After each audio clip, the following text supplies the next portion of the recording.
Friends, ಎಲ್ಲರಿಗೂ ನಮಸ್ಕಾರ. Welcome back to my channel. ನಾನು ಇವತ್ತು ನಿಮಗೆ ತೋರಿಸ್ಕೊಡ್ತಾ ಇದ್ದೀನಿ ಗೋಬಿ ಮಂಚೂರಿಯನ್ ಮನೆಯಲ್ಲಿ ಹೇಗೆ ಮಾಡೋದು ಅಂತ. ತುಂಬ ಸಿಂಪಲ್ಲಾಗಿ ಮನೆಯಲ್ಲಿ ತುಂಬ ಟೇಸ್ಟಿಯಾಗಿ ಮಾಡ್ಕೊಳ್ಬೋದು. ನಾನು ಗೋಬಿ ಮಂಚೂರಿಯನ್ ಮಾಡ್ಕೊಳ್ಳೋದಕ್ಕೆ ಎಲೆಕೋಸನ್ನ ಈ ಥರ ತುರಿಯೋ ಮಣೆಯಿಂದ ತುರಿದಿಟ್ಕೊಂಡಿದ್ದೀನಿ.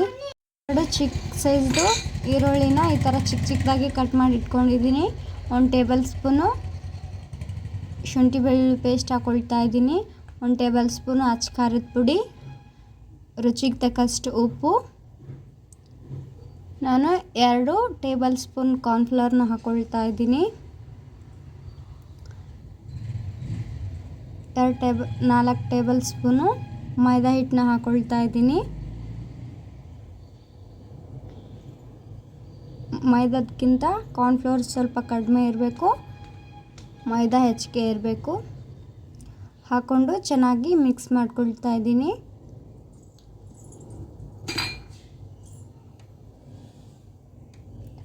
ನೋಡಿ, ಇವಾಗ ಚೆನ್ನಾಗಿ ಮಿಕ್ಸ್ ಮಾಡ್ಕೊಳ್ಬೇಕು. ಒಂಚೂರು ಫುಡ್ ಕಲರ್ನ ಆ್ಯಡ್ ಮಾಡ್ಕೊಳ್ತಾ ಇದ್ದೀನಿ. ಫುಡ್ ಕಲರು ಆಪ್ಷನಲ್ಲು, ಬೇಕಿದ್ದರೆ ಹಾಕ್ಕೊಳ್ಬೋದು, ಬೇಡ ಅಂದರೆ ಸ್ಕಿಪ್ ಮಾಡ್ಕೊಳ್ಬೋದು. ನಾನು ಕಲರ್ಗೋಸ್ಕರ ಹಾಕ್ಕೊಳ್ತಾ ಇದ್ದೀನಿ. ಚೆನ್ನಾಗಿ ಮಿಕ್ಸ್ ಮಾಡ್ಕೊಳ್ಬೇಕು. ನಿಮಗೇನಾದರೂ ಇದು ತೆಳ್ಳವಾಗಿದೆ ಅನಿಸಿದ್ರೆ 2 ಟೇಬಲ್ ಸ್ಪೂನ್ ಕಾರ್ನ್ಫ್ಲವರು, 4 ಸ್ಪೂನು ಮೈದಾ ಹಿಟ್ಟನ್ನ ಹಾಕ್ಕೊಂಡು ಚೆನ್ನಾಗಿ ಮಿಕ್ಸ್ ಮಾಡ್ಕೊಳ್ಬೇಕು. ನೋಡಿ, ಇವಾಗ ನಾನು ಒಂದು ಕಡೆ ಎಣ್ಣೆನ ಕಾಯಕ್ಕೆ ಇಟ್ಕೊಂಡಿದ್ದೆ. ಇವಾಗ ನಾನು ಚಿಕ್ಕ ಚಿಕ್ಕ ಉಂಡೆಗಳನ್ನ ಮಾಡಿ ಎಣ್ಣೆಯಲ್ಲಿ ಹಾಕ್ತಾಯಿದ್ದೀನಿ. ಚೆನ್ನಾಗಿ ಲೋ ಫ್ಲೇಮಲ್ಲಿ ಫ್ರೈ ಮಾಡ್ಕೊಳ್ಬೇಕು.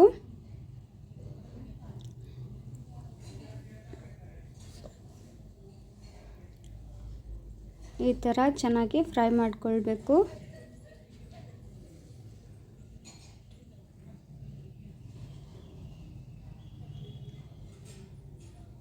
ನೋಡಿ, ಇವಾಗ ಫ್ರೈ ಮಾಡ್ಕೊಂಡಿದ್ದಾದಮೇಲೆ ನೋಡಿ, ಇಷ್ಟನ್ನು ನಾನು ಫ್ರೈ ಮಾಡಿ ಇಟ್ಕೊಂಡಿದ್ದೀನಿ.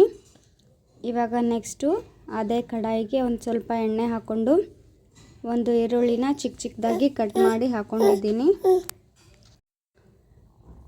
ಈರುಳ್ಳಿನ ಚೆನ್ನಾಗಿ ಫ್ರೈ ಮಾಡಿಕೊಂಡು ನಾನಿಲ್ಲಿ ಮಿಕ್ಸ್ ಚೆನ್ನಾಗಿ ಫ್ರೈ ಮಾಡ್ಕೊಳ್ಬೇಕು. ಫ್ರೈ ಆದಮೇಲೆ ನಾನು ಮನೆಯಲ್ಲಿ ರೆಡಿ ಮಾಡಿಟ್ಕೊಂಡಿದ್ದಂಥ ಟೊಮೆಟೊ ಸಾಸ್ನ ಹಾಕ್ಕೊಳ್ತಾ ಇದ್ದೀನಿ.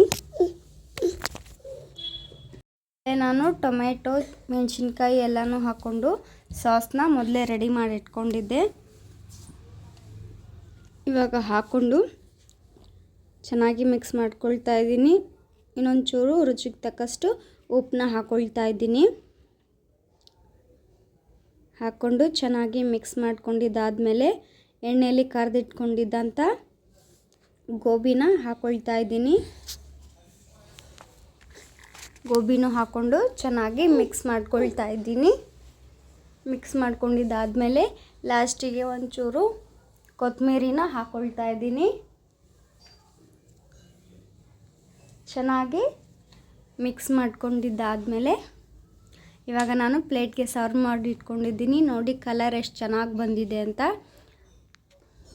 ಹೊರಗಡೆ ಹೋಗಿ ತಿನ್ನೋದಕ್ಕಿಂತ ಈ ಥರ ಆರೋಗ್ಯಕರವಾಗಿ ಮನೆಯಲ್ಲೇ ಮಾಡಿಕೊಂಡ್ರೆ ತುಂಬ ಚೆನ್ನಾಗಿರುತ್ತೆ.